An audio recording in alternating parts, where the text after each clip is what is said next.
Hello everyone, I am Saloni and today I have brought some prepositional phrases for you in order to help you out to develop your vocabulary. Let's get started without getting further delay.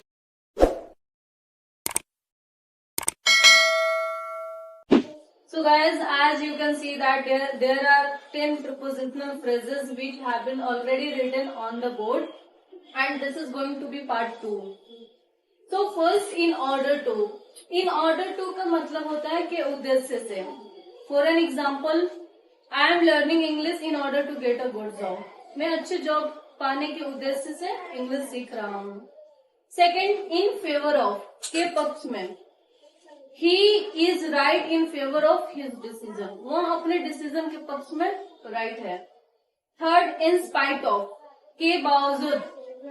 In spite of his efforts, he became failure या he failed. वह बहुत प्रयासों के बावजूद भी fail हो गया. Fourth, in place of के जगह. Take tea in place of coffee. Coffee की जगह पर चाय ले लो. फिफ्थ, in comparison of के तुलना में. This classroom is tiny in comparison of other one. दूसरे की तुलना में एक क्लासरूम छोटा है. सिक्स, इन कनेक्शन विथ के संबंध में. He is arrested in connection with case. वह केस के संबंध में गिरफ्तार हो गया. सेवन, इन कंसिडरेशन ऑफ के ध्यान में रखते हुए. Means in consideration of his age he has been excused. मतलब उसकी एज को ध्यान में रखते हुए उसे छोड़ दिया गया.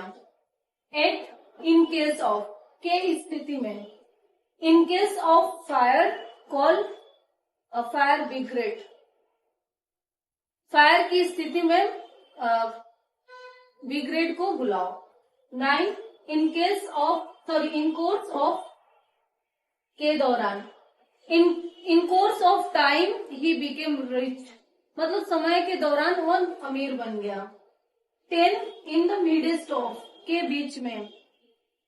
वह प्रॉब्लम के बीच में भी शांत रहा. ही बिकेम काम in the midst of problem. So these are the prepositional phrases. It will help you to frame sentences. Along with it will make you the good speaker if you follow up.